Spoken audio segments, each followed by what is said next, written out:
Astaghfirullah. Bismillahirrahmanirrahim. Assalamualaikum warahmatullahi wabarakatuh. Alhamdulillah wassalatu wassalamu ala rasulillah wa ala alihi wa sahbihi wa mawalah wa la hawla wa la quwata illa billahi wa ba'du. Alhamdulillah, segala puja dan puji hanya milik Allah subhanahu wa ta'ala. Salawat dan juga salam kita hadiahkan kepada Rasul kita Nabi besar Muhammad sallallahu alaihi wa ala alihi wasallam. Alhamdulillah, di malam hari ini kembali kita bisa duduk untuk bermajelis ilmu di Saung Sunda Sawargi ini. Dan tentunya ini sebuah kebahagiaan seorang muslim bisa duduk di taman-taman sorga. Kemudian tema yang kita akan bahas sesuai dengan permintaan, kita akan membahas tentang tanggung jawab dari orang tua terhadap anak-anaknya. Ma'asyiral muslimin wal muslimat rahimani wa rahimakumullah. Di dalam sebuah hadis yang sangat masyhur sekali, Nabi sallallahu alaihi wasallam bersabda, "Ala kullukum ra'in wa kullukum mas'ulun an ra'iyati." Ingatlah, setiap kalian itu menjadi pemimpin dan kepemimpinan kalian akan dipertanyakan. Fal imamul ladzi 'alan nasi ra'in wa huwa mas'ulun an ra'iyati. Seorang pemimpin manusia, seorang presiden sampai kepada tingkat RT, mereka adalah pemimpin dan akan ditanya soal kepemimpinannya. Warrajulu ra'in ala ahli baitihi. Dan seorang suami adalah pemimpin di tengah-tengah keluarganya dan dia akan ditanya soal kepemimpinannya. Wal mar'atu ra'iyatun ala ahli baiti zawjiha wa waladihi wa hiya mas'ulatun anhum. Begitu juga seorang wanita, seorang ibu adalah pemimpin bagi rumah suami dan anak-anaknya, dan mereka pun akan ditanya soal kepemimpinannya. Wa abdur rajuli ra'in ala mali sayyidihi wa huwa mas'ulun anhu ala fa kullukum ra'in wa kullukum mas'ul an ra'iyati. Termasuk seorang budak, dia akan ditanya soal harta tuannya. Makanya kata Rasul di akhir hadis mengatakan, ingatlah kalian semua pemimpin dan akan ditanya soal kepemimpinan kalian. Hadis inilah yang mendasari tentang kewajiban orang tua itu kepada anak. Karena kalau kita lihat pembahasan yang biasa dibahas di masyarakat itu, kebanyakan biasanya tentang birrul walidain. Bagaimana anak itu berbuat baik kepada orang tua, ataupun menjelaskan tentang kebalikannya, uququl walidain. Bagaimana anak durhaka kepada orang tua. Padahal kebalikannya juga harus dibahas. Ada juga orang tua itu berbuat baik kepada anak, dan terkadang juga orang tua durhaka dengan anak. Lalu kapan orang tua durhaka dengan anak-anaknya, dan apa tanggung jawab orang tua terhadap anak-anaknya? Inilah pembahasan yang kita akan bahas di malam ini. Ma'asyiral muslimin wal muslimat rahimani wa rahimakumullah. Kita bahas dua tema. Pertama, durhaka orang tua kepada anak, dan yang kedua kita bahas tanggung jawab secara syar'i apa yang harus dituntut seorang anak dari orang tua itu. Ma'asyiral muslimin yang dimuliakan Allah Subhanahu wa taala.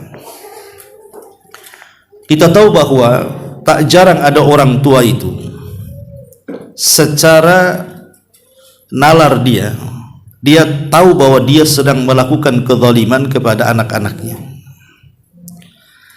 Tapi yang lebih celaka lagi, ada orang tua itu dia sedang berlaku zalim, tapi dia tidak merasa dia sedang menzalimi anak-anaknya. Nah, ini yang parah nih, ya. Dan secara umum ada 5 kezaliman. Saya sebutkan ringkasnya dulu, baru kita rincikan. Secara umum kezaliman orang tua kepada anak itu ada di 5 perkara. Yang pertama, az-zulmu bil mal, zalim dengan harta. Boleh jadi mungkin orang tua itu pelit sehingga kemudian tidak mau mengeluarkan hartanya untuk kemaslahatan anaknya. Ada orang tua itu punya harta, tetapi dia pelit kepada anak-anaknya, sehingga mikir kalau seandainya mau disekolahkan di sana, mau dipesantrenkan di sana gitu kan, mikir bahwa kalau saya gunakan untuk biaya pendidikan habislah harta ini. Akhirnya kemudian dia tahan harta, akhirnya orang tua terbengkalai dari pendidikan. Atau yang lebih celakanya lagi, justru hartanya itu digunakan untuk maksiat kepada Allah Azza wa Jalla. Contoh sekarang lagi marak judi online umpamanya, sehingga kemudian uangnya habis di perjudian itu atau di maksiat-maksiat yang lainnya, sehingga terabaikan biaya pendidikan anak-anaknya. Atau mungkin sebaliknya, ada orang tua terlampau sayang dengan anak-anaknya, akhirnya semua hajat dan kebutuhannya itu justru dipenuhi sama orang tuanya. Kau mau apa? Mau motor, beli motor. Mau handphone, beli handphone. Mau apa saja dia kasih. Tapi kasih sayang buta, tidak ada pendidikan di dalamnya. Dan ini yang celaka. Seperti yang pernah saya sampaikan dulu, ada seorang wanita, dia curhat dengan saya lewat kawannya. Dia mengatakan, Ustadz, bahwa orang tua saya itu bukan orang tua miskin, boleh dikata orang tua saya ini kaya raya, karena semua hajat dan kebutuhan saya itu dipenuhinya, sampai kepada mobil Ustadz saya dibelikan orang tua saya. Jadi saya bilang sama dia, ya bersyukurlah kepada Allah Azza wa Jalla, masih banyak anak-anak itu yang hajat dan kebutuhannya justru tidak dipenuhi oleh orang tuanya. Malah dia mengatakan, bukan begitu Ustaz, katanya. Nah, kenapa emangnya? Dia mengatakan, iya memang secara materi dia berikan segalanya kepada saya, tapi orang tua saya tidak pernah memberikan perhatian kepada saya. Kadang-kadang dia pergi entah berapa, 1 bulan datang karena sibuk mengurus bisnisnya. Ibunya juga sama. Akhirnya kemudian hilang kasih sayangnya. Dia pun menemukan laki-laki yang merupakan pacar dia, itu pula yang disayanginya. Kenapa? Karena dapat kasih sayang dari pacarnya. Akhirnya kemudian jatuh kepada pergaulan bebas, kemudian hamil, baru menyesal orang tuanya. Nah, ini juga sebuah kezaliman namanya, az-zulmu bil mal namanya, kezaliman dengan harta. Ini satu. Yang kedua, az-zulmu bi adamil ihtimam, kezaliman karena orang tua tidak punya perhatian sama sekali kepada anak-anaknya, tidak mentarbiah mereka diarahkan ke agama, tidak mentarbiah mereka diarahkan ke akhlak, gitu ya. Dibiarkan begitu saja. Tidak ada kepentingan sama sekali orang tua itu hanya melahirkan saja. Nah, ini juga kezaliman, dan ini sezalim-zalimnya kezaliman. Kenapa? Karena Allah yang mengatakan, ku anfusakum wa ahlikum nara, jaga diri kalian dan api neraka. Ada orang tua nggak peduli, mereka jadi dayus. Orang tua itu ada yang anaknya buka aurat dia dibiarkan saja, toh ibunya juga sama buka aurat, apa bedanya 11-12, ya kan? Nah, ini juga kezaliman yang kedua. Kezaliman yang ketiga, az-zulmu bil lisan. Kadang orang tua itu melakukan kezaliman dengan lisannya. terkadang mencaci maki anaknya, merendahkan anaknya, bahkan tak jarang mendoakan laknat pula anak-anaknya. Nanti kalau kejadian baru menyesal pula dia. Nah, ini juga di antara yang sering terjadi orang tua kepada anak adalah zalim dengan lisan. Ataupun yang keempat, az-zulmu bil adha, kezaliman dengan cara menyakiti secara fisik. Ada orang tua itu kalau nyiksa anaknya ngeri, kadang-kadang pakai gagang sapu itu, kadang-kadang disabeti sampai luka-luka tuh anak-anak tuh. Ada yang disundut dengan korek gitu ya. Ada yang sampai disetrika, naudzubillah gitu. Banyak kasus-kasus terbongkar orang tua yang sadis dengan anaknya itu. Ini zalim, ya, sangat zalim sekali. Dan yang terakhir tentu az-zulmu bil masyair, zalim dengan hati. Hatinya keras, tidak punya rahmat. Hatinya tidak punya kasih sayang. Sampai di zaman Nabi SAW itu ada seorang sahabat namanya Aqra ibn Habis kalau tidak salah, datang kepada Nabi SAW.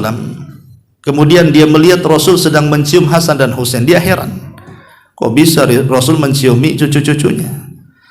Akhirnya dia bertanya, maka Rasul balik bertanya, engkau punya anak berapa? Dia mengatakan 10 anak. Pernah kau cium mereka? Tidak, kata Rasul, cium mereka. Kalau tidak, Allah akan cabut rahmat di hatimu. Malam yarham la yurham, kata Rasul.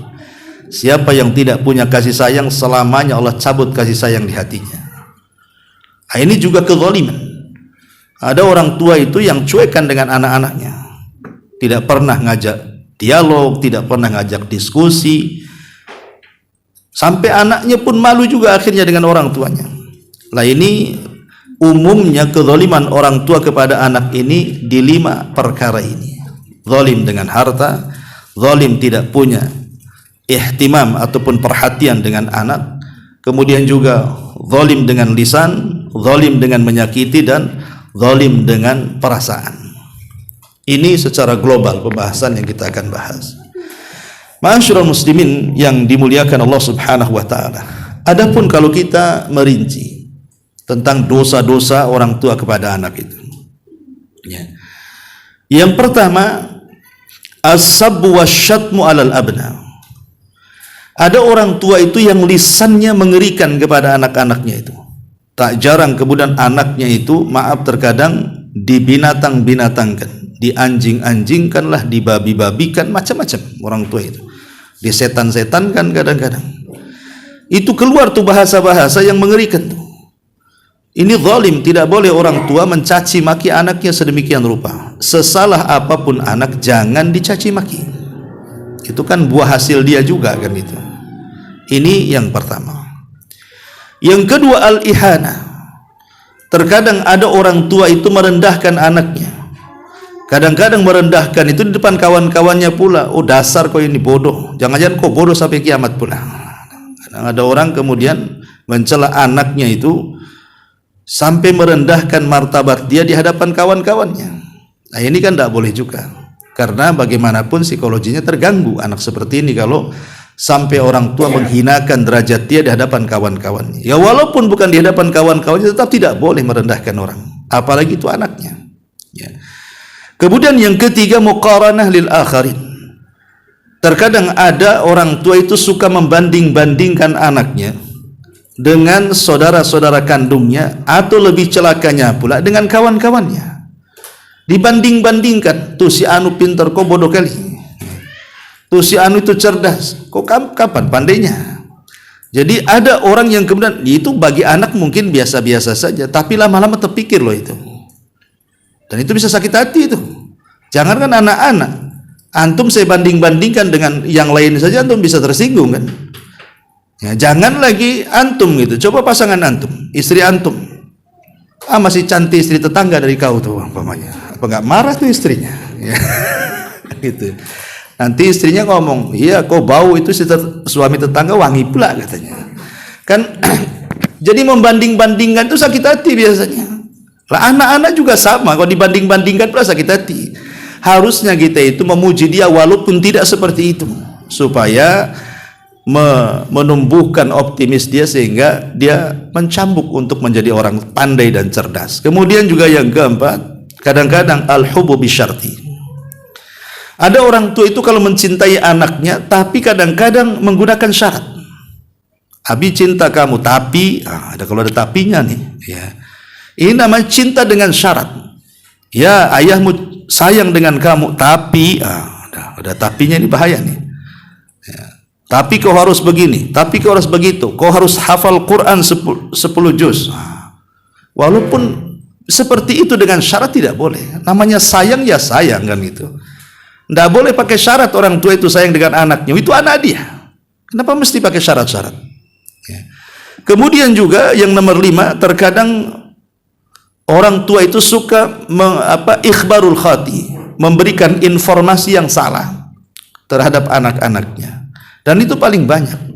Kadang-kadang dari kecil-kecil sudah diinformasikan dengan sesuatu yang salah. Jangan keluar, banyak setan. Jangan keluar, ditangkap polisi kamu nanti. Jadi kadang-kadang akhirnya kan anak ini jadi ketakutan sampai dewasa tuh akhirnya. Ketakutan sama sekali sampai dewasa. Sampai saya punya pengalaman waktu di Yaman itu.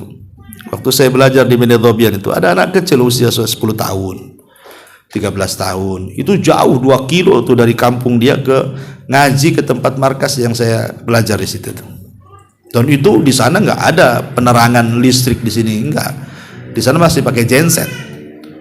Ya, kadang-kadang jam 5 dinyalain, nanti jam 10 dimatiin. Anak-anak itu datang bawa obor saja itu. Dan itu bukan hanya satu tempat, kadang-kadang di banyak tempat datang untuk ngaji. Kalau zaman di kita ini ngaji TPQ lah begitu ya, ngaji Quran. Jadi saya tanya sama anak-anak itu, kamu di mana rumahnya? Oh, di sana katanya.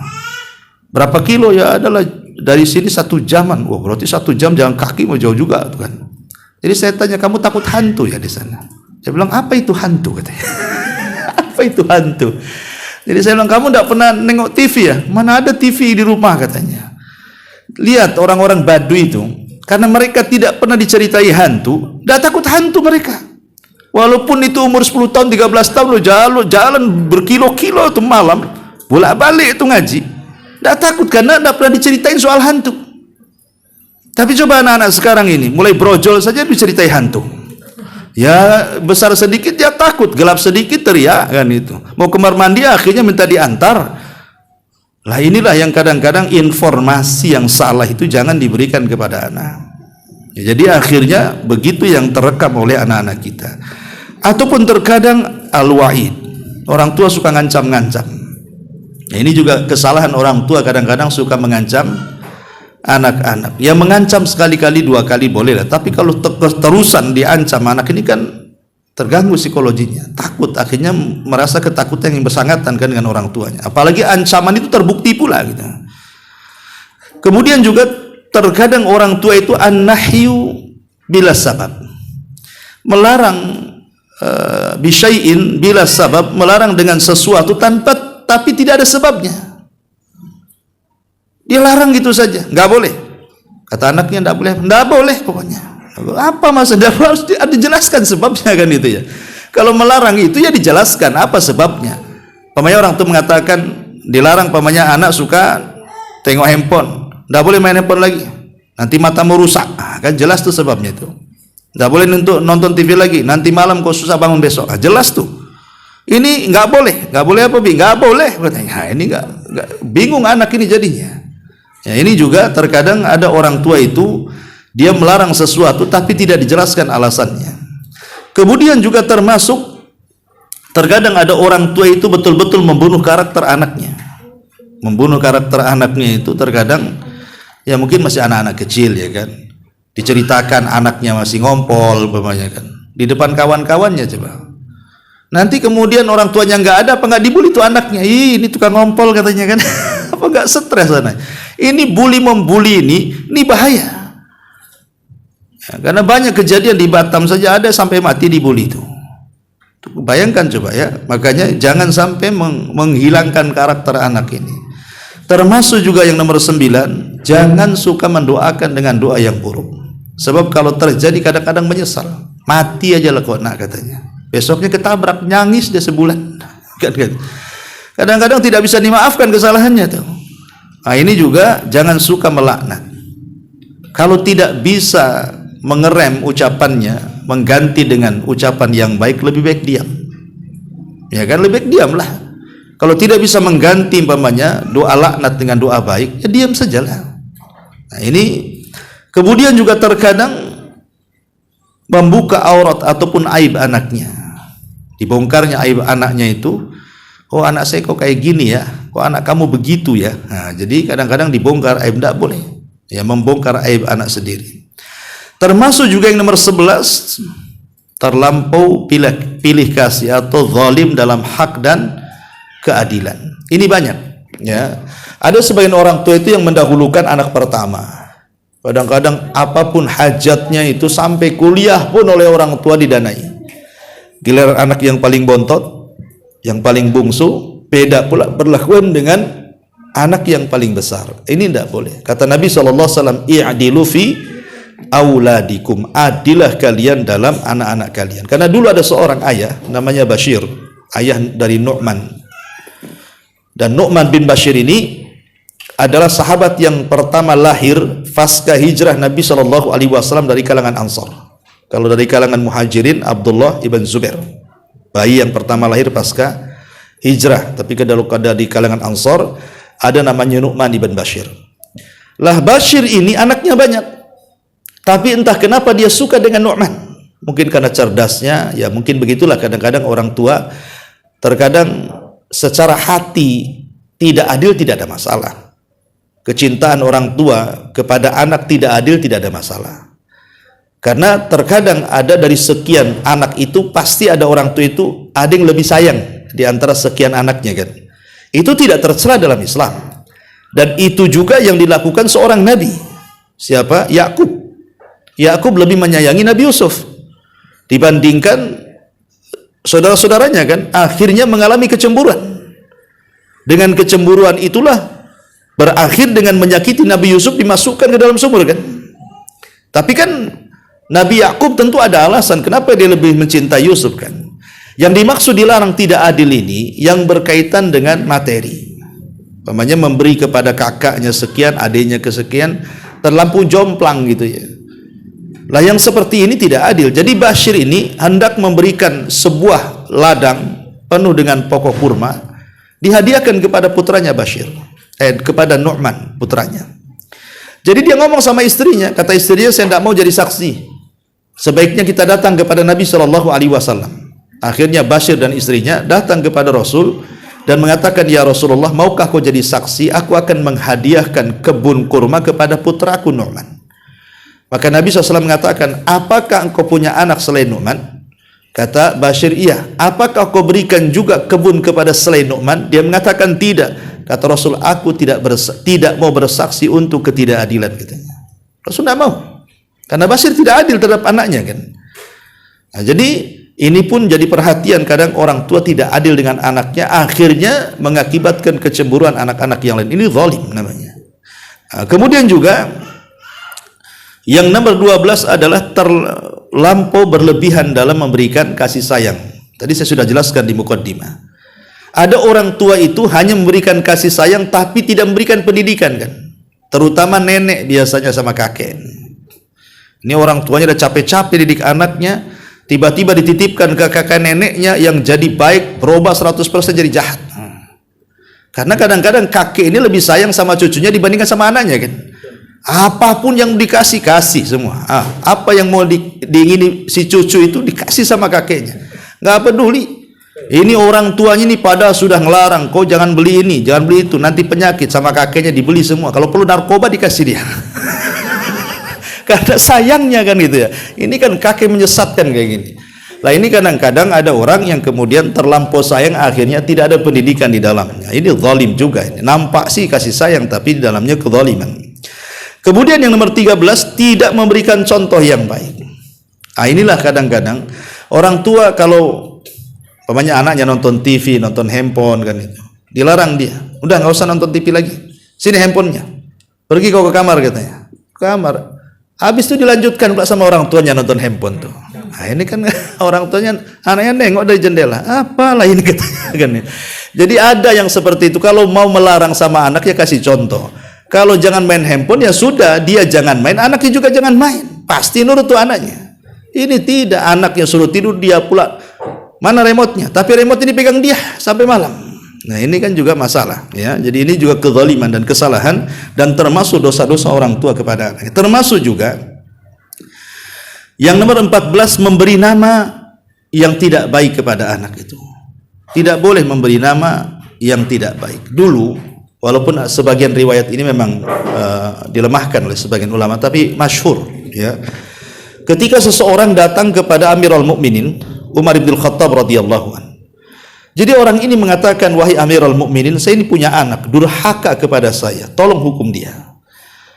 Akhirnya kemudian oleh Umar bin Khattab dipanggillah kemudian anaknya. Mana anakmu, katanya. Dihadirkan anaknya di persidangan itu. Kemudian Umar ketika orang tuanya terus bicara soal kejahatan anaknya, hampir memutuskan perkaranya. Tapi tiba-tiba sebelum diputuskan perkaranya, anaknya ini tiba-tiba mengatakan, wahai Amirul Mukminin, berikan waktu kepadaku, aku bicara, katanya. Kata Umar, baik, bicara sekarang. Maka kemudian dia mengatakan, wahai Amirul Mukminin, saya mau tanya, apa kewajiban orang tua kepada anaknya? Dia tanya, apa sih kewajiban orang tua kepada anak? Kata Umar bin Khattab, Pak, yang pertama, kasih nama yang baik. Kewajiban orang tua, kata Umar, kasih nama yang baik kepada anak-anaknya. Yang kedua, ajarkan Al-Quran kepadanya. Kemudian yang ketiga, carilah ibu terbaik untuk calon anak-anaknya. 3 perkara, kata Umar. Pertama, carikan ibu. Yang kedua, kasih anak yang baik. Kemudian yang ketiga, ajarkan Quran. Tiba-tiba anak ini mengatakan, wahai Amirul Mukminin, 3-tiganya nggak ada pada bapak saya, katanya. Dia cari ibu saya seorang budak majusi, katanya. Kemudian aku diberi nama Ji'ranan. Ji'ranan itu semacam kotoran. Coba, namanya kotoran. Ya. Kemudian dia tidak pernah mengajarkan Quran walaupun 1 huruf, katanya. Maka Umar mengatakan kepada ayahnya, sidang ditutup. Sebelum anakmu durhaka kepadamu, engkau sudah lebih durhaka sama anakmu, katanya. Langsung ditutup sidangnya. Ya, dari sini kita tahu bahwa bagaimana Umar radhiyallahu anhu mengajarkan kepada kita di sini 3 poin, ya. Pertama, carikan ibu yang baik. Terutama janda yang sudah punya anak atau duda yang sudah punya anak, terkadang ingin nikah lagi, kan.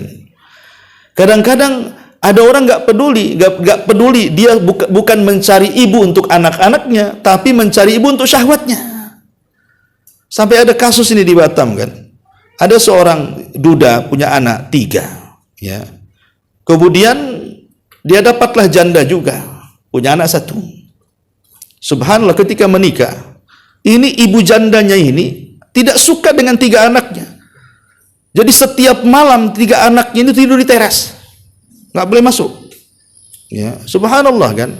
Sampai akhirnya ya panjanglah kasusnya, ya. Tapi yang jelas, inilah kejadiannya kalau tidak mencarikan ibu yang baik, kan. Begitu juga sebaliknya, tidak mencarikan bapak yang baik. Akhirnya banyak yang terjadi kalau anak gadis sampai diperkosa itu sama bapak tirinya, naudzubillah.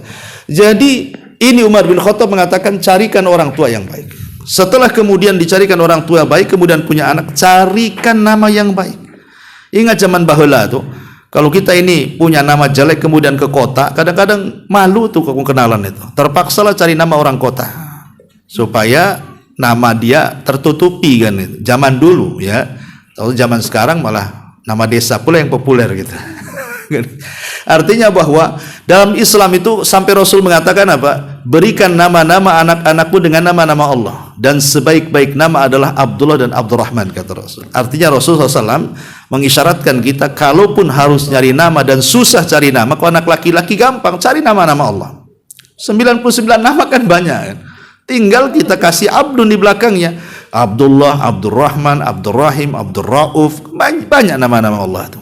Atau kalau perempuan, ya istri Nabi kan 11, ambil nama-nama istri Nabi, atau anak-anak Nabi, anak-anak putri Nabi, ya. Atau nama-nama para sahabiah kan banyak. Dan disunahkan anak wanita itu kalau bisa dengan bahasa yang tidak dimudhafkan, kata para ulama. Jadi jangan panjang-panjang kalau ngasih anak perempuan itu. Jangan dimudhaf ilaihkan dalam bahasa nahwu itu. Jadi ada dua kata atau 3 kata, 1 kata saja. Aisyah 1 kata, Zainab satu kata, Khadijah satu kata. Itu sunnah hukumnya anak perempuan itu. Ya, ini kadang-kadang panjang sekali di KTP sampai nggak muat tuh satu paragraf tuh. Harus 2 paragraf kadang-kadang. Ya Allah, sudah panjang nama anaknya, orang tuanya pula lebih panjang. Ada juga namanya siapa namanya? Ihdinas siratal mustaqim, Ustaz nama saya, tapi dipanggil Takim katanya. Panjang itu. Namanya Ihdinas siratal mustaqim. Orang manggil saya Takim katanya. Coba namanya baik Ihdinas siratal mustaqim jadi Takim pula coba. Orang suka-suka. Namanya Abdullah dipanggil Dul. Kemana Dul katanya? Namanya Abdullah, ya Abdullah lah, masa dipanggil Dul? Abdullah. Ya, kadang-kadang ulek katanya. Nah, ini juga di antara 13 tidak memberikan nama yang baik kepada anak. Kemudian yang nomor 15, seperti yang tadi sudah dijelaskan, mencarikan ibu yang tidak baik, seperti Umar bin Khattab tadi kisahnya. Kemudian yang nomor 16 tidak mengajarkan Quran, sudah saya bahas tadi. Kemudian yang nomor 17 tidak mau menafkahi anak-anaknya. Nah, ini banyak ya orang tua yang kemudian tidak peduli dengan nafkah anaknya. Padahal orang tuanya mampu loh kadang-kadang. Ya terjerat dengan judi online kadang-kadang. Akhirnya habislah dengan judi tersebut atau dengan maksiat dia kepada, atau memang dia bakhil sama sekali. Karena di zaman Rasul ada juga suami-suami bakhil. Seperti yang terjadi kepada Abi Sufyan Ibnu Harbin. Dulu dia tokoh Quraisy tuh yang memerangi Rasul di perang Uhud dan menang tuh. Ya, tapi kemudian setelah Fathu Mekah dia masuk Islam. Lah Hindun istrinya mengadu kepada Rasul karena Abi Sufyan ini suaminya sak bakhil-bakhilnya. Jadi dia mengatakan, Rasul, bagaimana hukumnya ya? Suamiku kan bakhil, rajulun syakhih katanya, orangnya bakhil. Sehingga saya terkadang mengambil harta dia tanpa sepengetahuan dia. Maka Rasul mengatakan, tidak mengapa, kata Rasul, tetapi ambillah secukup hajatmu dan hajat anakmu. Ya, jadi kalau antum punya dompet kok hilang-hilang terus tuh, ya, kok sehari kok 200.000 pada kemana nih? Tuyul siapa yang ngambil, ya kan? Jangan-jangan antum bakhil. Nah, kalau antum nggak bakhil nggak akan hilang tuh. Ya. Nah, ini yang harus dipahami. Karena tidak menafkahi anak-anaknya. Ya. Kemudian yang nomor 18, tidak peduli dan tidak memperhatikan sama sekali anak-anaknya. Tadi sudah dijelaskan di muqaddimah, ada orang tua itu jadi orang tua dayus. Dayus itu artinya orang tua yang tidak punya kecemburuan kepada anak-anaknya. Anak-anaknya mau main apa saja, mau melakukan maksiat apa saja, mau buka aurat gimana pun dibiarkan sama orang tuanya. Yang penting masih hidup katanya. Jangan mati saja katanya. Kemudian juga yang nomor 19, tidak mencarikan jodoh atau pasangan yang layak. Kalau dia sudah besar, mungkin dia anak perempuan atau mungkin anak laki-laki, tidak disarankan, nak kalau cari istri yang seperti ini. Sarani mereka anak-anak itu, karena terkadang anak-anak itu kan masih labil, anak-anak seusia-usia pranikah itu kan, sehingga harus ada masukan dari orang tuanya. Bahkan Umar bin Khattab radhiyallahu anhu itu punya anak Hafsah. Setelah kemudian meninggal dunia suaminya, mati syahid, ditawar-tawarkan anaknya ini. Pertama dia datang kepada Abu Bakar. Abu Bakar, nikahlah dengan anakku katanya. Tapi Abu Bakar diam 1000 bahasa, tak ngomong. Kemudian datang kepada Utsman. Utsman memberikan alasan sampai Umar sakit hati sama Abu Bakar. Masih mending Utsman ada alasan, Abu Bakar diam pula tak ngomong katanya. Anak, emang ada apa dengan anak saya katanya. Akhirnya dia datang menghadap Rasul. Rasul, anakku sudah ditawarkan kepada Abu Bakar, dia pula diam. Aku tawarkan kepada Utsman, juga diam. Kemudian Rasul, macam mana ini? Maka Rasul mengatakan, adapun putrimu si Hafsah, dia akan menikah dengan laki-laki yang lebih baik dibandingkan Utsman. Tapi Utsman akan menikah dengan wanita yang jauh lebih baik dibandingkan putrimu katanya. Dibalik kata Rasul. Akhirnya Utsman rupanya menikah dengan siapa? Dengan Ruqayyah, putri Nabi, dan Nabi menikahi Hafsah. Itulah ucapan Nabi. Habis itu Abu Bakar baru ngomong, maaf nih Umar, kenapa saya kemarin diam saja? Bukan saya tak mau sama anakmu, masalahnya anakmu sudah disebut-sebut di hadapan Nabi. Saya tak mau pula mendahului Nabi katanya. Baru tahu alasannya. Tapi lihat bagaimana kemudian Umar ini sampai mencarikan jodoh. Karena dia tahu maslahat anaknya kan itu. Harusnya kita juga sama. Kalau anak perempuan itu sebaiknya kita yang carikan orang tua, karena yang tahu maslahat orang tuanya. Karena kalau tidak dicarikan, pasti dia cari di Facebook. Kan? Cari di TikTok, ya kan? Cari di macam-macam. Akhirnya beli kucing dalam karung. Nampak fotonya putih, ketemu gosong kadang-kadang.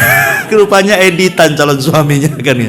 Kadang-kadang kan itulah kalau cari di medsos itu yang didapat. Ya. Kemudian juga ini yang ke-19. Yang ke-20, membiarkan anak-anak berteman dengan teman yang yang jelek. Tahu orang tuanya tahu kawan ini jelek, dibiarin aja. Ingat as-sahibu sahib. Kata orang Arab, yang namanya teman itu pasti narik. Ya, tidak sekarang besok, tidak besok bulan depan. Pasti satu ketika akan terpengaruh dengan akhlaknya. Maka jangan biarkan, ya kan, orang tua itu membiarkan anaknya berteman dengan kawan-kawan yang tidak jelas. Baik di dunia nyata atau di dunia gaib kan itu. Di dunia gaib ya mungkin di Facebook. Kadang-kadang kan lebih mudah cari teman di dunia medsos sekarang ini. Kalau di dua nyata itu mungkin susah cari teman. Di medsos itu sebentar aja. Mau sekali pegang 1000 teman pun bisa tuh. Lah itu kadang-kadang bahaya coba. Penculikan, pemerkosaan, kekerasan, pembunuhan, macam-macam itu ada sekarang di medsos itu. Ya. Jadi ini juga jangan biarkan, harusnya dikontrol oleh orang tuanya. Kemudian juga yang nomor 21, kadang-kadang orang tua bermaksiat di depan anaknya. Dia bermaksiat di depan anaknya, akhirnya dicontoh sama anaknya kan. Orang tuanya si begibah dengan kawannya, anaknya pula di situ, diajak begibah pula. Cuman anak katanya, ditanya pula itu waktu gibah itu. Nah, kadang-kadang orang tua ini bawa anak-anaknya ke tetangga dalam rangka gibah. Ya memang masih anak-anak, tapi dia punya telinga mendengar tuh. Nah, ya, makanya ini jangan sampai bermaksiat di depan anak-anak. Di belakang anak-anak punya tidak boleh maksiat, tapi ada orang tua itu ngajari maksiat betul di depan anaknya. Nah, ini zalim ini, memberikan contoh yang tidak baik. Kemudian juga yang nomor 22, tidak mengajarkan akhlak yang baik. Ini kezaliman juga. Harusnya kan dari kecil orang tua itu sudah mengajarkan bagaimana cara makan, ya kan, dengan baca basmalah, tangan kanan dihabiskan, bagaimana cara masuk kamar mandi, baca doa keluarnya juga, bagaimana cara berpakaian, masalah menutup aurat, harusnya sudah diajarkan dari kecil. Sehingga kalau dari kecil sudah diajarkan itu jadi kebiasaan tuh. Sampai saya ada anak kecil tuh waktu saya ngaji, usianya ya sekitar 5 tahun kalau nggak salah, anak laki-laki.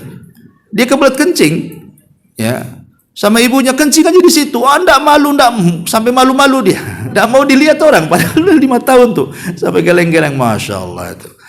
Ini kalau orang tuanya kencing ada bas gitu, anaknya lari-lari kencing dia. Kalau ngasih contoh yang nggak jelek, yang nggak bagus kan, jadi seperti itu. Tapi lihat kalau ngasih contoh yang baik itu kecil-kecil pun paham itu, tidak mau auratnya ditampakkan. Nah, ini maka ajari anak dengan akhlak yang baik. Kemudian yang nomor 23, tidak melibatkan dalam urusan kemasyarakatan. Kadang-kadang anak itu kalau orang tua ada kegiatan di masyarakat, entah kerja bakti, entah apa gitu kan, ajaklah anak-anak itu supaya juga tahu bersosialisasi dengan masyarakat. Sehingga kalau sudah besar itu tahu berhubungan dengan manusia. Nah, ini juga kesalahan orang tua. Termasuk juga mengajarkan ego pribadi. Kadang-kadang orang tua tidak mau salah. Yang salah itu anaknya saja. Lama-lama anaknya kalau udah besar gitu juga dia. Ya. Kemudian yang nomor 25, kadang-kadang keras hati. Ya, jangan lagi mencium anaknya, ngajak ngobrol saja tidak. Yang adanya bentak-bentak saja. Salah sedikit dimarahi dan begitu seterusnya. Nah, ini juga tidak ada rahmat, bahaya. Termasuk juga mengajarkan berdusta. Ini yang banyak. Ya, yang banyak ya, yang sering dicontohkan ya, kalau orang tuanya banyak utang, nah gitu yang banyak ya. Nanti mana ibunya? Nggak ada katanya. Padahal ada di rumahnya. Ya. Ini kadang-kadang mengajari dusta ini bahaya, karena dusta ini bukan dosa kecil. Dusta ini adalah dosa besar. Ingat, dusta, ghibah, namimah itu sama dosanya dengan membunuh, riba itu sama, itu kan dosa besar semuanya. Maka jangan ajari anak dengan kedustaan. Termasuk juga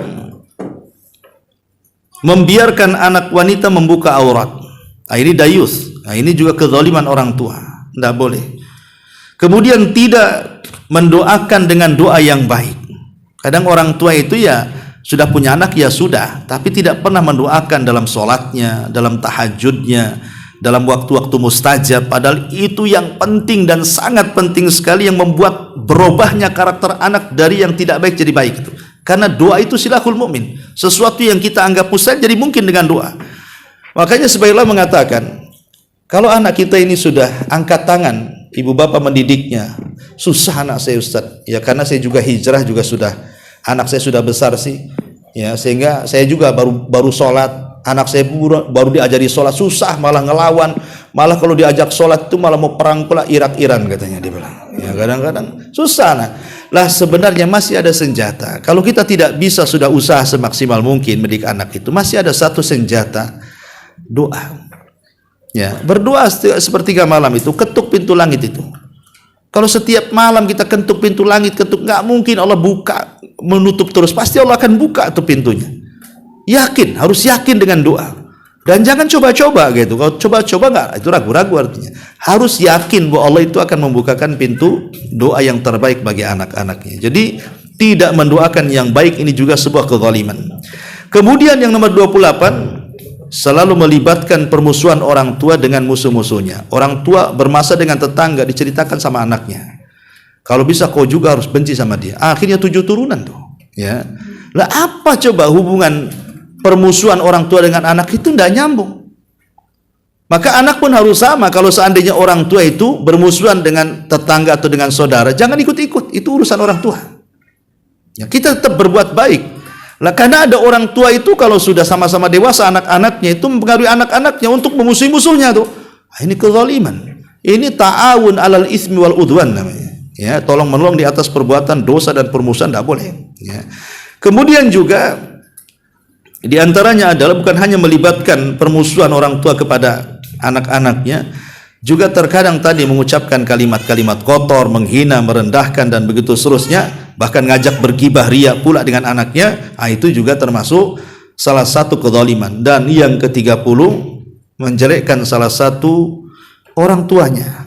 Ya, kadang-kadang di depan anaknya, lihat tuh bapakmu tuh katanya. Kata bapaknya, ibumu tuh lebih parah lagi. Jadi akhirnya ngapain ini jelek-jelekan orang tua depan anak itu? Akhirnya anaknya bingung, ini sebenarnya siapa ini yang jelek ini katanya. Ya, karena dua-duanya menjelek-jelekan. Nah, itu tidak boleh. Apalagi kalau sudah bercerai itu kadang-kadang sering terjadi. Karena untuk narik anaknya kan supaya membenci bapaknya, bapaknya narik supaya membenci ibunya. Itu tidak boleh. Ya, melibatkan pertengkaran itu tidak boleh. Ya. Ya, termasuk juga menyakiti anaknya, memukul, sampai kemudian cacat, sampai membunuh, naudzubillah. Maka itu diantara kezaliman-kezaliman ayah ibu kepada anaknya. Nah, sekarang kita lihat kalau sudah menikah. Kalau sudah menikah ya, tentu kalau sudah menikah kan punya 2 orang tua. Satu orang tuanya, 2 mertuanya. Lah terkadang mertua juga itu kan bagian daripada orang tua. Ada mertua-mertua ini yang kadang-kadang tidak punya akhlak dengan menantunya tuh. Ya, di antaranya adalah pertama, tidak menghargai menantunya. Mungkin karena itu pilihan anaknya. Itu kan sudah jodoh, orang maunya mertua itu ya anaknya orang kaya, punya jabatan, punya ini, tahu-tahu anaknya pula milih tukang bangunan umpamanya kan. Akhirnya nggak pernah menghargai. Nah, ini kan berdosa, zalim.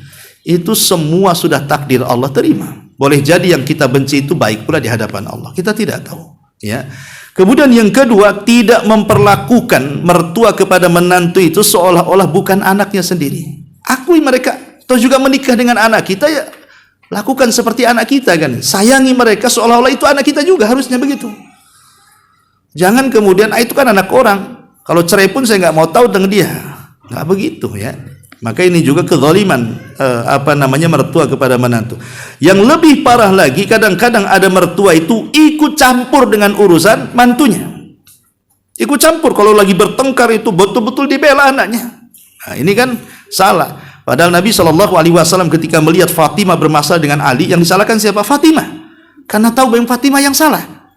Jadi orang tua harus tegas, kalau memang anaknya yang salah, salahkan, jangan mantunya pula yang disalahkan. Oh dasar kok tak beres mendidik anakku katanya. Kadang-kadang dimarahi mantunya, harusnya ikut mendidik anaknya. Nah, ini ikut campur ini biasanya bukan semakin mereda, tapi semakin besar itu urusan rumah tangga. Bisa saya sampai cerai itu. Dan banyak itu perceraian gara-gara orang lain masuk di dalamnya. Nah, ini jangan ikut campur nih, ya, mertua kepada menantu. Juga tidak adil terhadap kepada menantunya kadang-kadang. Ya, umpamanya anaknya banyak, kemudian sudah nikah semua. Kan itu kan menantu-menantu dia semua juga kan, yang menikah dengan anak-anaknya. Kadang-kadang nggak adil. Yang satu ditolong, yang satu tidak. Yang satu pilih kasih, yang satu tidak. Ini tidak boleh. Ya, jadi mertua harus adil kepada menantunya. Kemudian juga tadi tidak ada menyayangi sama sekali, tidak ada empati sama sekali, bahkan tidak menasihati anaknya sendiri ketika melakukan kesalahan. Kemudian juga ada sebagian menantu itu yang menuntut mertua itu yang menuntut menantunya sesuai dengan selera dan keinginannya. Nah, itu ada tuh. Ya. Kemudian juga kadang bermusuhan dengan menantunya, memaksa harus serumah dengannya. Ini tidak boleh. Orang sudah berumah tangga, masa harus satu rumah? Ya kan harus punya privasi, masing-masing kan punya privasi. Umpamanya suami, supaya kenapa dia ingin pisah dengan orang tuanya? Supaya dia lebih leluasa menjadi pemimpin. Dan istri pula supaya lebih leluasa untuk berdandan, kan gitu. Loh, kalau dia satu rumah macam mana mau dandan? Ya. Nanti kalau satu rumah apalagi saudara-saudaranya di situ pula, kan malulah kan. Nah, ini juga harus dipahami. Jadi harusnya mertua itu membiarkan anaknya di bawah menantunya, kalau bisa cari tempat sendiri supaya mandiri dia. Ya, termasuk kadang-kadang ada kecemburuan mertua dengan menantunya, dan banyaklah ya, kalau kita mengupas soal ini bab lain. Tapi yang jelas bahwa ini semua adalah kezaliman orang tua kepada anaknya. Lalu pembahasan yang kedua, lalu apa tanggung jawabnya? Tanggung jawab orang tua kepada anaknya. Ulama mengatakan ada sekitar 20 tanggung jawab. Disebutkan di sini min uquqil walid min huquqil waladi ala abi atau ala walidai. Di antara tuntutan anak kepada orang tua. Apa kewajiban orang tua kepada anak? Ya. Yang pertama di sini as-sa'yu lizawaj min imra'atin salihati dzata dinin.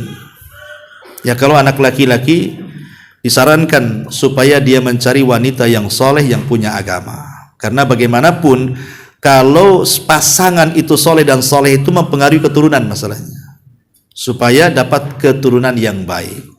Kalaupun mungkin anaknya kurang solehah atau kurang soleh, cucunya lah kan begitu. Kita bisa kadar lah sudah. Kalau anak saya tidak mungkin jadi ustadz, cucu saya harus jadi ulama, gitu maksudnya kan. Jadi, dan itu harus dimulai dari mencari pasangan. Kemudian yang kedua, ittiba'us sunnah fi mu'asyaratir rajuli li zaujatihi. Orang tua harus mengajarkan kalau anaknya sudah menikah. Ajarkan hak-hak dan kewajiban. Umpamanya ibu punya anak perempuan menikah. Ibu harus mendidik ya anak perempuannya. Nak, kamu kalau jadi istri ini kasih tahu. Ya. Jangan asik masak Indomie saja kamu. Ya, kalau bisa pinter masak juga. Nah, jadi ajari masak, ajari nyuci, ajari ini, dan begitu seterusnya. Ya, jangan COD terus, masak kan gitu. Ya. Kemudian yang nomor 3 juga ittiba'us sunnah fi istiqbalil maulud. Kalau sudah menikah dan punya anak, ya kan? Maka kata para ulama, ikuti sunnah Nabi SAW saat kelahiran anaknya. Saat kelahiran anaknya tentu ya mulai dari akikahnya, di 7 harinya dikasih nama yang terbaik gitu kan. Kemudian ditahnik, dikasih kurma, kemudian juga didoakan doa yang baik. Pokoknya ketika kecil itulah kan masih fitrah-fitrahnya tuh. Ikuti sunnah Nabi di situ, karena itu keberkahan anak nanti akan jadi besar tuh. Kalau dari awal saja sudah kita tanamkan keberkahan, insya Allah. Kalaupun Allah takdirkan nanti sudah dewasa, mungkin dia menyimpang, pasti balik lagi tuh. Ya, tapi kalau dari kecil itu sudah diundang laknat, ya lah, baru brojol saja sudah didangduti umpamanya kan. Kemudian diajak ke tempat-tempat hiburan gak jelas. Ya kalau makin besar makin menyimpang ya wajar, makin jauh nanti dia. Ya. Ini yang ketiga. Yang keempat ada mutasakhutil banat. Ya kalau zaman dulu, zaman jahiliyah itu, kalau punya anak perempuan memang agak emosi orang-orang jahiliyah itu. Makanya sebagian mereka itu diisyaratkan dalam Quran kan, idza busyira ahadukum bil untha dhalla wajhuhu muswaddan wa huwa kadhib yatawara minal qaum. Ya. Jadi orang-orang jahiliyah itu kalau dihabar gembirakan punya anak perempuan, marah mereka. Bahkan sebagian mereka mengubur hidup-hidup. Bahkan dijelaskan dalam sebuah athar itu, jadi terkadang anak perempuan itu tidak langsung dikubur hidup-hidup, dibiarkan mungkin 2-3 tahun dulu usianya.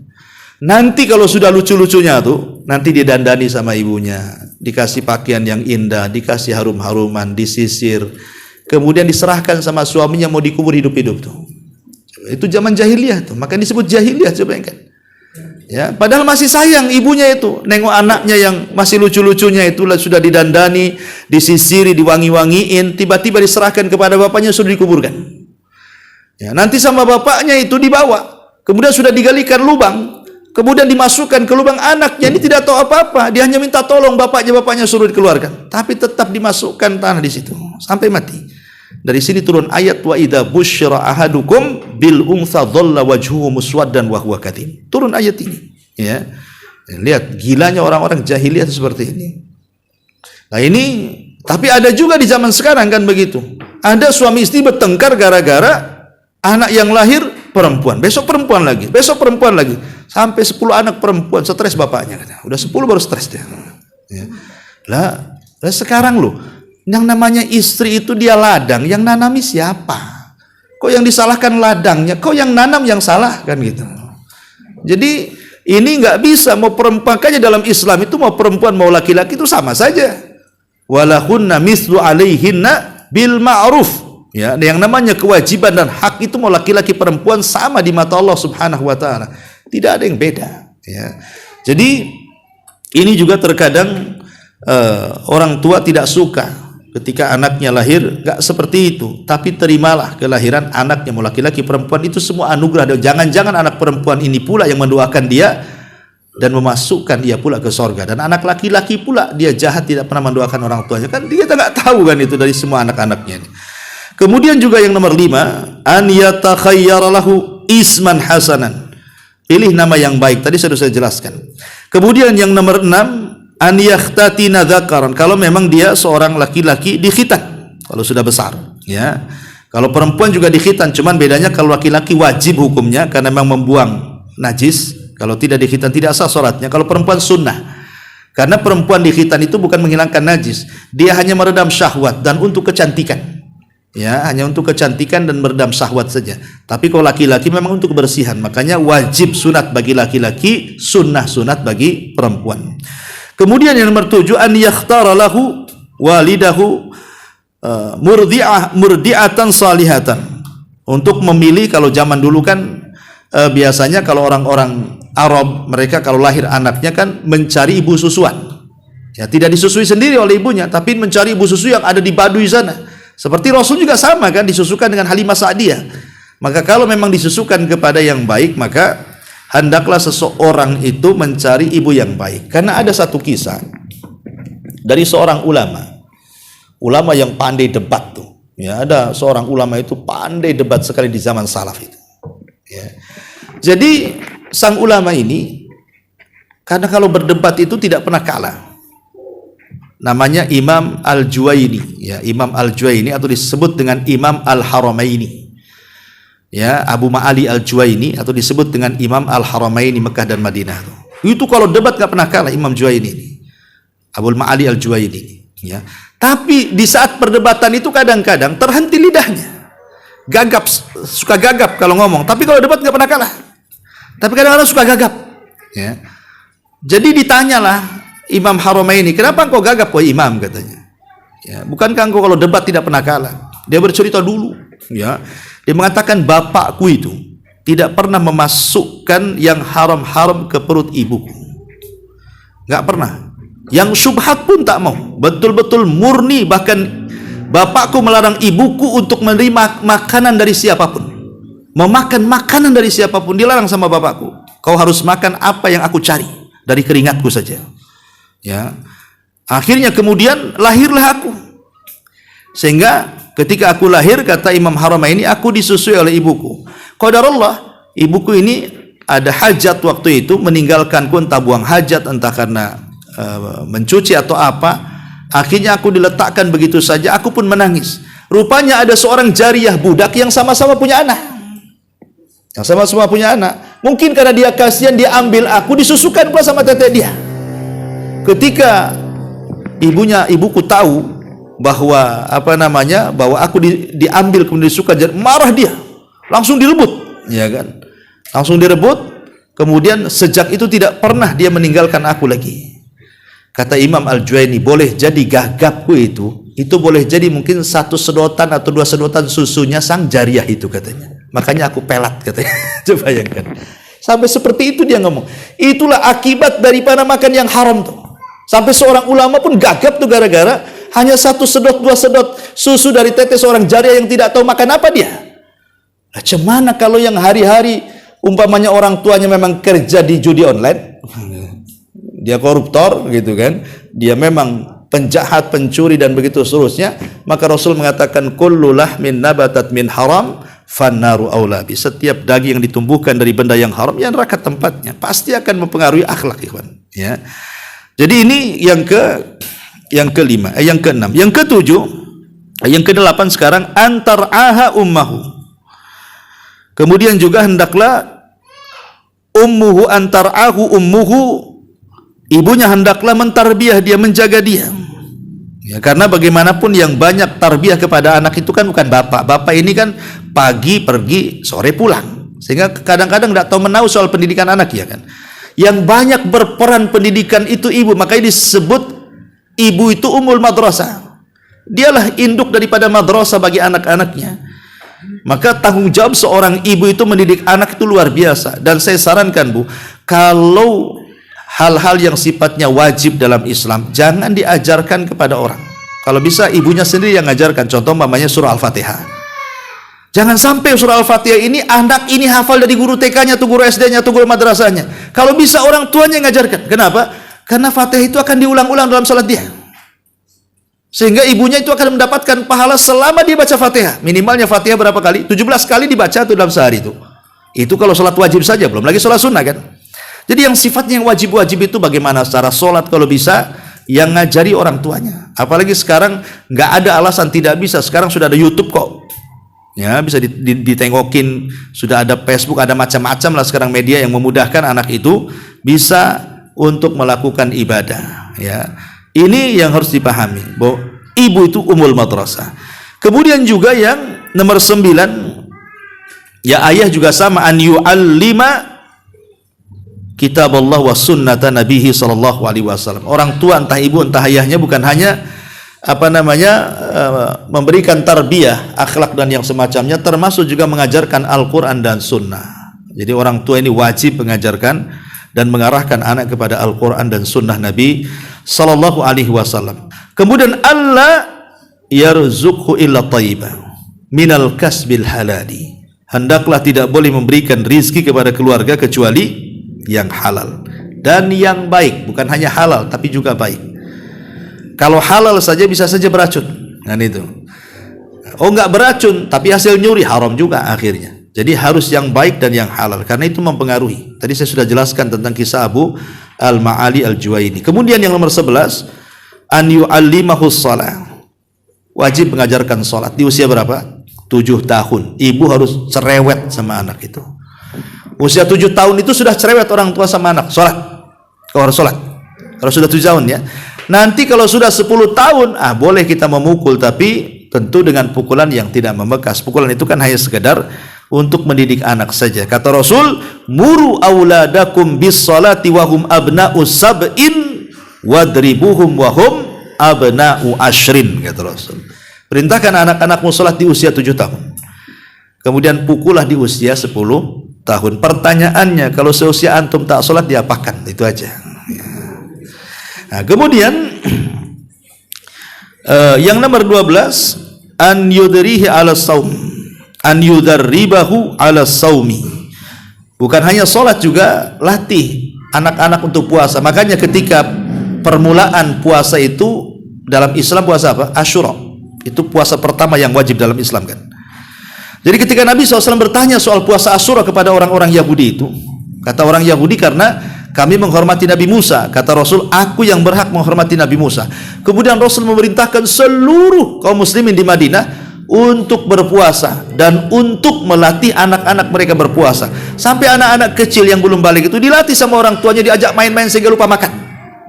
Kemudian capek tidur, akhirnya puasa juga tuh. Ya, jadi melatih anak-anak supaya puasa itu caranya gitu, ajak main-main dia. Sehingga lupa makan, lupa minum gitu. Ajak main-main. Sudah diajak main-main, ibunya yang haus malah. Kan gitu. Jadi maksudnya diajak main, kayaknya lupa, ya mungkin seduhur dulu, nanti lama-lama seasar, lama-lama kan semaghrib juga kan itu ya, itu kan tergantung kebiasaan. Ya. Kemudian juga an yu'allimahu adabal isti'dzan wasairul adabi al-islam. Ya, ajari adab-adab yang kecil-kecil sampai kepada adab-adab yang besar kan itu. Kemudian juga yang nomor 15, an yuwaffiralahu rifqatas salih. Ya, tadi memilihkan teman-teman yang baik. Nah, janganlah kau berkawan dengan si anu, nampaknya Abi ini tidak suka dengan si anu, tampang-tampang tak jelas dia. Enggak apa-apa, orang tua ngomong, kasih batasan rambu-rambu supaya anak itu tidak bergaul sembarangan. Nah, karena itu akan menyesatkan dia. Kemudian juga yang nomor 16, an ya'ulahu hatta sinar rusydi. Terus pantau anak itu sampai dia punya akal yang memang waras, ya, artinya punya akal yang sehat, yang sudah dia berpikir. Artinya kalau dia masih dalam tahap mumayyiz, walaupun kadang-kadang sudah bisa membedakan, kadang-kadang sudah balik, tapi masih anak-anak itu perlu dipantau sama orang tuanya sampai dia menikah kan itu. Sudah menikah saja orang tua itu tidak boleh melepaskan pendidikan agama sama anaknya, seperti kisah Ibrahim dengan Ismail yang masyhur yang sering saya ceritakan. Kemudian juga yang nomor 17, an ya'dila al-walidani baina auladim. Tadi sudah dijelaskan harus adil di antara anak-anak. Kemudian yang nomor 18, an yuzawijahu wa yusa'idahu alal bahthi aniz zaujati salihah. Dicarikan jodoh terbaik, ya kan? Kemudian kalau seandainya sudah menikah, an yurshidahu ba'da zawaj. Tetap seseorang atau orang tua itu mengarahkan ke arah yang baik walaupun kedua anak sudah menikah, tetap diarahkan, nak jangan ini, jangan itu, ingat sholat, ingat ini, ingat itu, pokoknya terus diarahkan sampai menuju jalan surga. Yang terakhir tentunya jangan lepas dari doa orang tua kepada anaknya. Wallahu alam. Banyak lagi ya, tapi sudah malam juga. Di sini ada pertanyaan ya, kita jawab dulu. Bismillahirrahmanirrahim. Bismillah. Assalamualaikum warahmatullahi wabarakatuh. Izin bertanya Ustadz, anak-anak perempuan dari 2 bersaudara yang juga perempuan dan anak telah berkeluarga. Dari anak umur 9 tahun, anak ditinggalkan ayah dan tidak dinafkahi dan disekolahkan. Tidak dinafkahi dan tidak disekolahkan. Padahal pada saat itu ayah saya mampu. Setelah anak dewasa, beliau datang dan anak terima serta anak cukupkan semua kebutuhan dan keinginan beliau. Tapi beliau tidak pernah merasa puas, dan jika anak tidak memenuhi keinginan beliau, anak dimaki dan disumpahin. Pertanyaannya, apakah anak berdosa karena sekarang anak tidak memenuhi lagi kebutuhan dan keinginan beliau sebab beliau suka mabok, minuman keras, dan suka main perempuan? Apakah anak sebagai seorang anak perempuan dan istri wajib bertanggung jawab terhadap ayah anak? Jazakallah khairan. Iya, ini orang tua zalim. Orang tua zalim yang seperti ini, ya. Apalagi sampai kemudian memeloroti anaknya untuk membiayai orang tuanya. Apalagi sudah jelas ini untuk maksiat. Maka seorang anak tidak boleh membantu ayahnya atau siapapun dalam unsur kemaksiatan. Wala ta'awanu 'alal itsmi wal udwan. Tapi masalahnya, berbuat baik anak kepada orang tua itu bukan berbuat baik karena ada sistem barter, tidak. Kalau orang tua baik sama saya akan baik, bukan itu. Ya. Berbuat baik kepada orang tua itu karena perintah. Memang Allah perintahkan saya berbuat baik sama orang tua. Walaupun orang tua saya tidak baik. Masya Allah, jazakallah khairan. Walaupun orang tua saya tidak baik, saya nggak peduli. Yang penting Allah perintahkan saya berbuat baik, saya akan dapat pahala dari itu. Jadi sekali lagi, berbuat baik kepada orang tua itu bukan sistem barter. Ngapain saya berbuat baik sama orang tua? Dari kecil pun saya ditaruh di panti asuhan kok, katanya. Dari kecil saya tidak pernah dirawat. Dari kecil saya ditinggalkan. Udah besar enak pula dia minta uang. Bukan begitu. Ya, walaupun dari kecil kita dibuang sama orang tua kita, yang namanya orang tua itu saat melahirkan itu masih besar pahalanya dibandingkan kita membantu setiap hari kepada orang tua. Makanya kata Nabi SAW, tidak ada yang bisa membandingi kebaikan orang tua kecuali kalau orang tuanya menjadi budak kemudian dimerdekakan. Kenapa? Karena satu hentakan orang tua ketika melahirkan itu tidak sebanding dengan dunia dan isinya. Jadi tetap kita berbuat baik, walaupun dia hanya jasanya melahirkan. Setelah itu kita dititipkan di panti asuhan. Kalau itu orang tua kita, kita wajib berbuat baik, bukan karena dia berbuat baik, tidak, karena dia orang tua saya dan Allah perintahkan saya berbuat baik kepada dia. Jadi dasarnya adalah perintah Allah dan Rasulnya. Sebab kalau seandainya dasarnya barter, maka tidak akan jalan ibadah dalam muamalah itu. Istri, ngapain saya masakin suami, katanya. Ya dia mengasih uang, tapi dia gitu orangnya. Nah, udahlah, nggak balas katanya. Nah, suami juga gitu. Kalau umpamanya suami berbuat baik karena sistem barter, nggak akan jalan rumah tangga. Ya, sama juga berbuat baik dengan orang tua, kalau sistem barter tidak akan jalan kekeluargaan itu. Jadi semua dalam muamalah itu dasarnya ikhlas. Demi Allah, kemarin waktu ada Syekh Ali Ar-Radai yang dari Yaman ke sini, kemarin bercerita sama saya. Sebuah muamalah itu kalau didasari dengan ikhlas pasti ada pengaruh. Orang tua kalau mendidik anaknya dengan ikhlas, sak nakal-nakalnya anak pasti akan tobat dan balik. Jadi pengaruh ikhlas itu luar biasa, kata beliau. Asal ikhlas saja orang tua ketika merawat anaknya, atau seorang guru merawat anak didiknya, pasti jadi itu anak itu. Walaupun nakal-nakal biasa, tapi nanti akan jadi itu. Itu pengaruh ikhlas, kata dia. Jadi ketika kita berbuat baik kepada orang tua itu dasarnya ikhlas, bukan dasar barter. Nah, tetapi sekali lagi tetap anak berbuat baik kepada orang tua. Jadi anak itu hanya memberikan nafkah kepada orang tua itu sesuai dengan hajat dia. Karena ada hadis yang mengatakan anta wa maluka li abik, kamu dan hartamu milik kedua orang tuamu.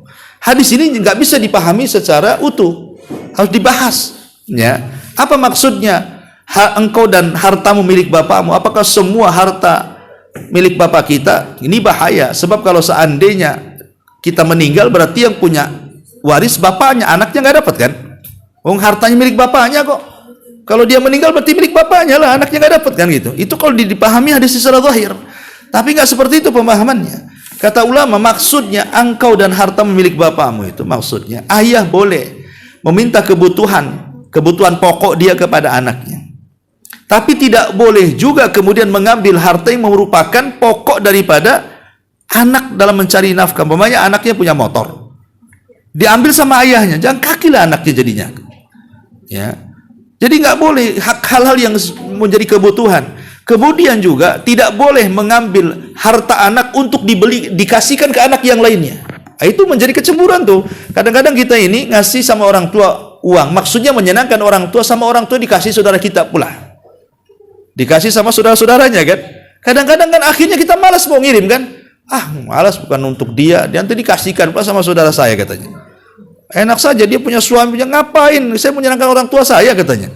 Nah ini kan timbul kecemburuan jadinya kan. Nggak boleh seperti itu. Jadi tetap bantu orang tua, tetapi niat membantunya itu hanya sekedar yang halal-halal saja. Ya. Tapi kalau sudah untuk judi, untuk mabok, main perempuan, ya jangan, itu ta'awan alal ismin wal udwan namanya, tidak boleh, berdosa.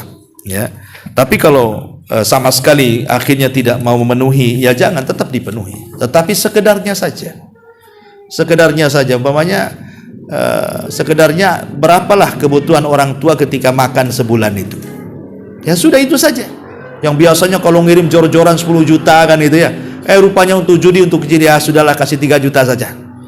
Dan kita pun berhusnudzon itu untuk makan dia, bukan untuk judi dia, itu maksudnya.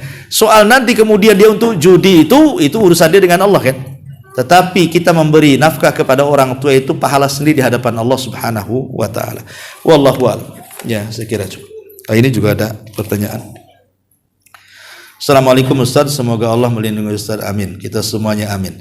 Bagaimana menasihati anak remaja perempuan yang selalu dihabiskan untuk HP, dan jika diingatkan malah marah, cetus. Ya, alhamdulillah jika dikasih tugas untuk menghafal mau. Ayo udah kasih tugas terus saja, biar dia nggak pegang handphone. Ini kesalahan orang tua. Mungkin dari kecil dikasih handphone ya begitu. Kadang sekarang loh, kebanyakan gara-gara handphone. Coba di rumah sakit sekarang kasus banyak anak-anak itu sudah berkacamata, ada yang sampai dioperasi sampai buta, naudzubillah. Ini sekarang banyak nih kasus anak-anak kecil itu matanya rusak, banyak sekali. Ya, saya itu punya kawan dokter cerita, wah sekarang ini kebetulan ya dokter anak-anak sekarang penyakitnya aneh, semua di mata katanya. Ya kalau mata duitan lain ya, ini maksudnya mata itu ibunya ya, mata duitan. Jadi anak ini karena banyak nonton handphone, jadi madharatnya itu banyak sebenarnya. Nah, sekarang kapan ibu mantau coba? Ya kalau pamannya anak itu biasalah nengok apa kebiasaan dia main-main gitu. Ya kalau tidak diawasi. Kalau diawasi, kalau tidak diawasi, yang namanya YouTube itu kan kemana-mana itu channelnya. Kadang-kadang pencet ini keluar itu pula, pencet itu keluar yang lain pula kan itu. Kadang-kadang kemudian hal-hal yang tidak pantas ditonton oleh anak kecil. Nah, maka sebaiknya kalaupun harus, ya zaman sekarang susah ya, kan bisa kita download ngaji umpamanya kan, kemudian kita matikan datanya, dari kecil sudah digituin kan, sehingga itu yang ditonton tuh. Ya, bahkan ada ikhwan tuh cerita, anak saya Ustaz kalau nggak ditontonkan ngaji, yang ditaruh nggak tidur dia. Jadi kebiasaan itu. Jadi juz amma aja sepanjang dia tidur.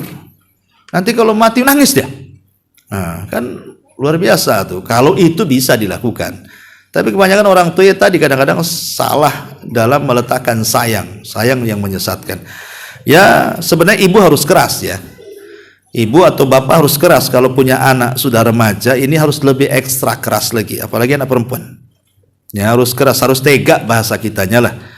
Harus lebih tega, karena zaman sekarang zaman fitnah. Zaman sekarang ini banyak sekali fitnah, sehingga kalau tidak pandai-pandai, anak kita rusak jadinya. Kemudian yang kedua, apakah orang tua bilang kepada anaknya, nak kamu nanti jadi orang tua juga dan janganlah kamu marah sama kami. Apakah itu termasuk doa Ustadz? Ya ibu, kalau ibu suka marah gak sama anaknya? Nah, itu masalahnya. Dia larang anaknya jangan marah pula sama dia. Ya, jadi kadang-kadang marahnya anak itu kan ada contoh pula dari orang tua. Ya, tapi ya karena tadi terlalu dimanja sehingga ketika dinasihati jadi marah dia. Akan begitu ya. Nah, karena mungkin dimanja, giliran mau diluruskan sudah sulit. Makanya mengukir di atas sungai itu tidak akan ada bekasnya. Kalau ngukir ya di atas batu, baru ada bekasnya. Artinya kalau didik anak itu dari kecil. Kalau sudah besar itu keras kepala dia. Sama dengan orang tuanya, lebih keras lagi sebelumnya. Sekarang sudah sama-sama keras kan. Jadi ya coba ibu berdoa kepada Allah Azza wa Jalla. Kalau tidak bisa dinasehati dan terus dinasehati, itu kan sebabnya. Namanya sebab itu kan dengan nasihat dan terus menerus, dengan pendidikan, dengan tarbiyah. Tapi lebih daripada itu ada kekuatan doa. Maka jangan lupakan sebab, tapi jangan tinggalkan doa juga. Teruslah berdoa kepada Allah, diambillah waktu-waktu yang mustajab, kan banyak waktu-waktu mustajab itu. Di antara dua adzan, ketika hujan di sepertiga malam akhir, di sore hari Jumat, kan banyak waktu mustajab itu. Teruslah setiap hari seperti itu. Nanti Allah Subhanahu wa taala akan buka hidayah kepada anaknya. Wallahu a'lam. Baik, sampai di sini. Ada yang bertanya? Udah ya, udah malam ya. Saya lihat ngantuk juga. Ya. Subhanallah bihamdika asyhadu an la ilaha illa anta astaghfiruka wa atubu ilaik. Allahu taala alam. Assalamualaikum warahmatullahi wabarakatuh.